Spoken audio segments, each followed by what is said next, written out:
ঘটনাটা হচ্ছে আমি ওইখানে স্টপ দিছি খাওয়াইছি একদম আমার গাড়ি লাগা আই না মানে লাগছে না তখন একদম যেভাবে দাঁড়াইছে লাগবো এরকম আমি মানে আইনা দিয়ে দেখছি আমি একটু আড্ডাইছি আড্ডার হাত থেকে একটু ডিস্টেন্সটা বাড়াইছি ও মা হ্যাঁ আয়া ভুম লাগাই এটা লাইসেন্স সুস্থ নাকি না আমি জানি না কিরকম জানি লাল লাল চোখ আমি জানি না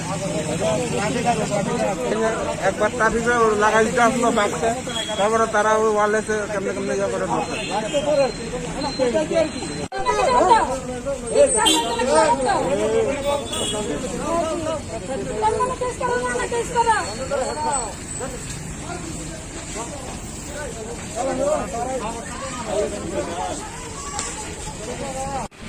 ঘটনা তো আমরা নর্থগেট থেকে একটা পয়েন্ট ছিল একটা গাড়ির বাড়ি মাছ অটো গাড়ি বড় গাড়িটা একটা বাড়ি মাছ গাড়ি তো পয়েন্ট ওই গাড়িটা ডেঞ্জারাস ভাবে আসছে স্পিডে আসছে আমরা অন্য গাড়ি থামাই গাড়িটা আটকে অটোটা আটকে থানার খবর দিচ্ছি তারাও আছে তারা অন্য গাড়ি বাড়িতে না থানার তারা লেগে গেছে গাড়ি কোনো দেখতে তো লাগে না সুস্থ আছে ঠিক কোথায় না চেক করলে দেখতে লাগে না আমরা তো তারা দেখছে থানার তার কাছে আসলে